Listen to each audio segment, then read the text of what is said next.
If you haven't downloaded that, please do, and you can npm install after you download it. Just one here. I think we can squeeze in a little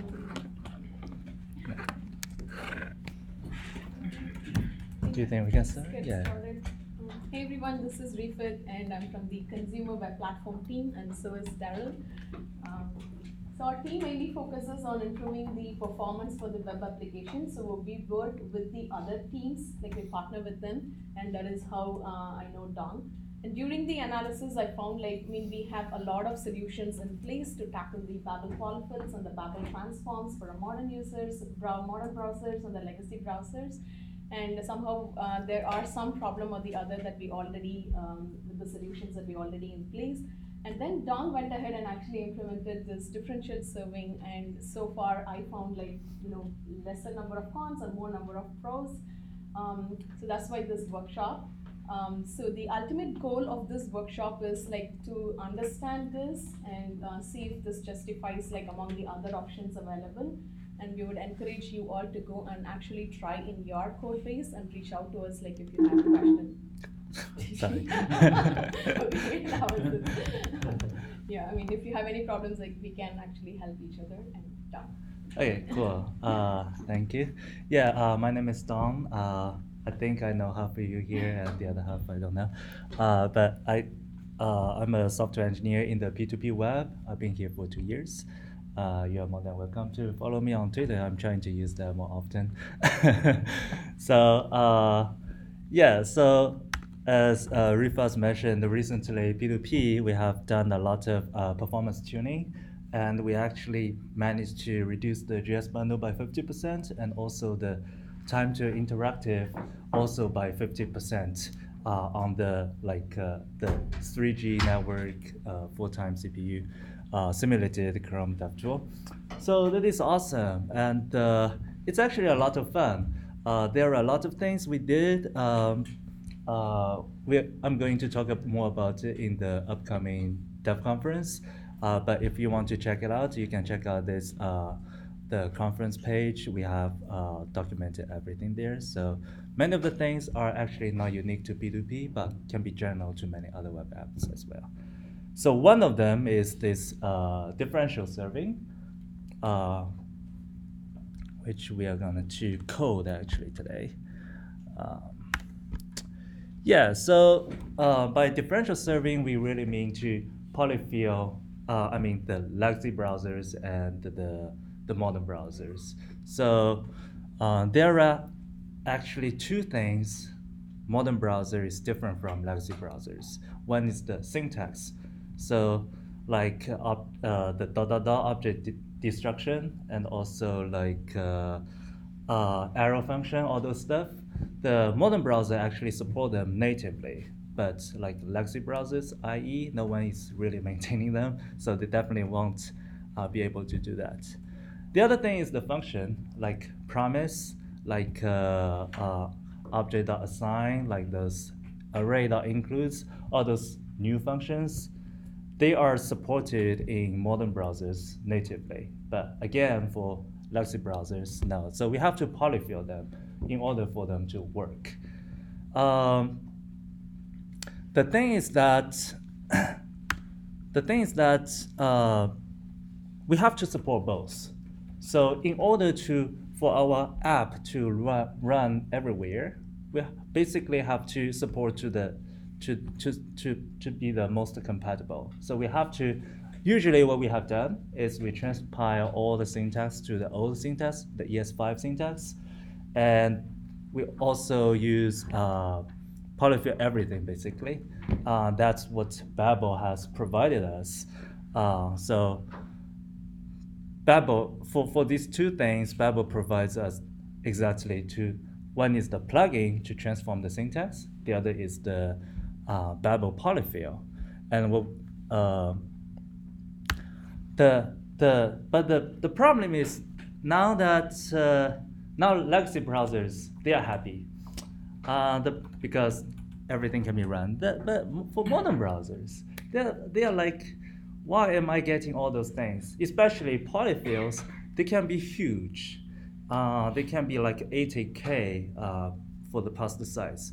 So, but for modern browsers, they don't need that at all because they support it natively and they can do like ES modules natively. Why do I still need to require those common JS thing? So the idea is that can we make legacy browsers working while keeping the modern browsers happier? Ship slicker bundle to them. By the way, if you have any questions, feel free to interrupt me. It's all about Babel and Webpack later. By the way, I'm no expert on any of them, so because they're complex, very complex. But yeah, but Rufus is here to help, and many other people is here to help. So yeah, we can just discuss that. So before we dive into this differential serving, there are actually some other alternatives out there, and I want to take a look at them, compare them, and then decide which way we should go. So one of them is some custom polyfill we provide. Like in PayPal, we have this consumer web shim. It's, I think, created by Jamin. And when I did a GitHub search, I find there are about 20 GitHub repos that are using this custom shim. So the purpose of this shim is to reduce the size of polyfill. So instead of including all the polyfills, which can be huge, we manually pick up some popular polyfills that we at PayPal here are using. So basically, they list all the common functions we use and build a custom library from Core.js, which is what Babel polyfill use essentially. So the advantage of this is that it's small enough. So after building, the gzip size is about 8K only, rather than like huge, and it's easy enough to use. It's basically an npm module, and you can just npm install it. The problem is the maintenance. So we had P2P previously used this as well, but then there are new functions coming up. Like now it's ES 2019, so every year we have new functions coming up. Then if it's not included in this library, our app is gonna break. So I can't remember how many times after some release, we found out, oh, IE broke again, and we have to roll back. So always that kind of issue.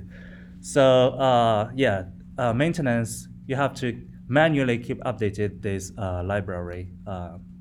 So it's a big problem for us. The other option is polyfill service. So this is very similar to that custom shim. It's decoupled from your app code, but do it further, they move the polyfill to the cloud, to the service. So whenever the browser, your app, you can just include this script tag, and it will send a request to the service, and the service can decide the polyfill based on the user agent in the request header. So like if it's Chrome, it will say, okay, it's Chrome. You barely need any polyfill. So it almost sends an empty polyfill.js file back to you. And if it's IE, it will send a relatively bigger JS file. This polyfill.io is one of the most well-known polyfill service. It's hosted by Financial Times.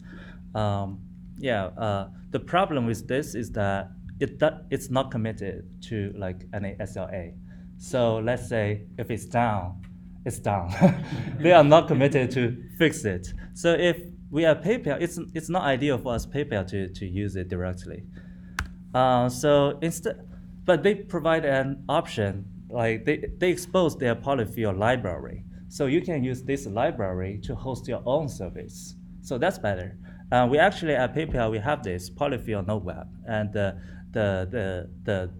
path is paypal.com polyfill. So you can just include this script tag, and boom, you are ready to go. Who's maintaining that these days? I think Node Infra. So it was created by Jamin. Now that Jamin has left, I think it's moved on the Node Infra. But I'm not really sure if they are maintaining it. Yeah, I don't think so. Yeah, so I don't think I Yeah. so yeah, we at PUP used to use this service as well, but then I think it's a symbol that we is introduced to our app, and but this library doesn't support symbol at that time, so it broke our app. And if we continue to use this, we need to update this service, and it will go through that process again. So that is a downside. I will do a more detailed comparison between those alternatives. And finally, differential serving. So the idea is that now that modern browser and the legacy browsers, they have different capabilities, we should just feed them different JavaScript bundles, and things are solved, right? So for modern browser, we don't transpile, we don't polyfill. For legacy, we do whatever they need. And since we're doing it with Babel, one great advantage is that this thing happens during building. So Babel has access to our code. It can do the static code analysis.